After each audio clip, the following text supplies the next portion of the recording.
This is the second video of discussion of previous year question of law optional. तो आज की video के अंदर हम बात करेंगे पब्लिक इंटरनेशनल लॉ के एक बहुत इंपॉर्टेंट क्वेश्चन के बारे में। Discuss the right and obligation of coastal states and other state in territorial water and contiguous zone. तो rights and obligation of coastal states and other state हमको बताना है with regard to territorial water and contiguous zone. तो इस question के अंदर जो सबसे पहले अगर हम इंट्रोडक्शन की बात करें तो आप दो तरीके से इंट्रोडक्शन दे सकते हैं। या तो आप जो मैंने आपको इंट्रोडक्शन दे रखा है आप तो एज इट इज इसको यूज कर सकते हैं, या फिर आप टेरिटोरियल वाटर और कंटिग्यूस जोन की डेफिनेशन को लिख सकते हैं। The rights and obligation of coastal states and other state in territorial water and the contiguous zone are primary guided by the UN clause often referred as the constitution for the ocean. अब हम बात करते हैं body of the answer की, जिसके अंदर सबसे पहले हम लोग टेरिटोरियल वाटर को डिस्कस करेंगे। Right, the coastal state has sovereignty over it's territorial C which extends up to 12 nautical miles from the baseline. This sovereignty extends to the airspace above the territorial sea as well as its bed and subsoil. The coastal state has the right to set laws, regulate, use and exploit any resources. However, this sovereignty is subject to certain complication. तो rights की अगर हम बात करें तो coastal states की जो rights है उसके अंदर क्या क्या इंक्लूड हो जाएगा, जो भी टेरिटोरियल वाटर के अंदर जितना भी एरिया है, चाहे वो स्पेस में है चाहे वो सॉइल बेड में है या फिर टेरिटोरियल वाटर्स के अंदर, वहाँ पे जो कोस्टल स्टेट्स है वो किसी भी तरह का लॉ ला सकती है, रेगुलेट कर सकती है उस एरिया को और साथ ही साथ एक्सप्लॉइट कर सकती है किसी भी तरह के एक्सट्रैक्शंस को। वहीं मैं अगर बात करूँ ऑब्लिगेशन ऑफ कोस्टल स्टेट, तो कोस्टल स्टेट को प्रोवाइड करना होगा एक इनोसेंट पैसेज फॉरेन वेसल्स के लिए, ताकि फॉरेन वेसल जो है वो कोस्टल स्टेट के टेरिटोरियल वाटर से गुजर सके। अब हम बात करते हैं rights and obligation of other states with regard to the territorial waters. Other states have the right of innocent passage through the territorial सी।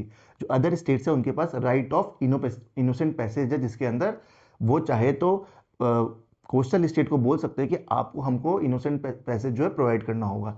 साथ ही साथ warship also have the right of innocent passage but the coastal state may require them to give private notification.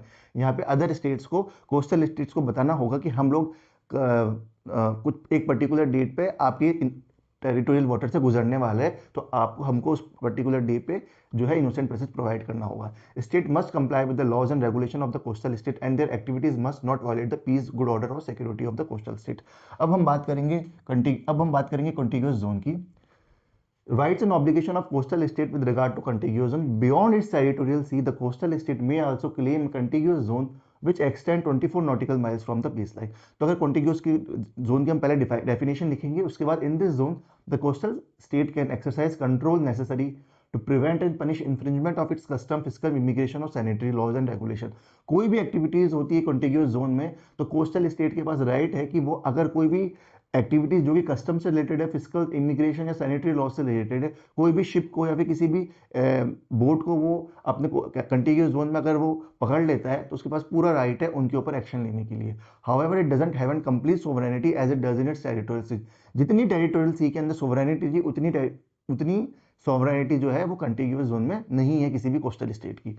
Right and obligation of other state must respect the right of the coastal state in the contiguous zone. जो other states है उनको जो coastal state के right को respect करना होगा। They are obliged to cooperate with the coastal state in the enforcement of custom, physical, immigration और sanitary laws. However they also retain the freedom of navigation and overflight and the freedom to ले submarine cable and pipeline in the continuous zone. Other state चाहे तो क्या कर सकता है, other state जो है कोस्टल स्टेट के कंटिग्यूअस जोन के अंदर नेविगेशन लाइन बिछा सकता है, सबमरीन केबल्स बिछा सकता है, पाइपलाइन बिछा सकता है, लेकिन सब्जेक्ट टू सम कंडीशंस, उनको कुछ कंडीशंस जो है माननी पड़ेगी कोस्टल स्टेट के बारे में। तो आज के लिए बस इतना ही। आई होप आपको ये क्लास पसंद आई होगी और प्लीज राघव ब्री को जल्दी से सब्सक्राइब कर दीजिए।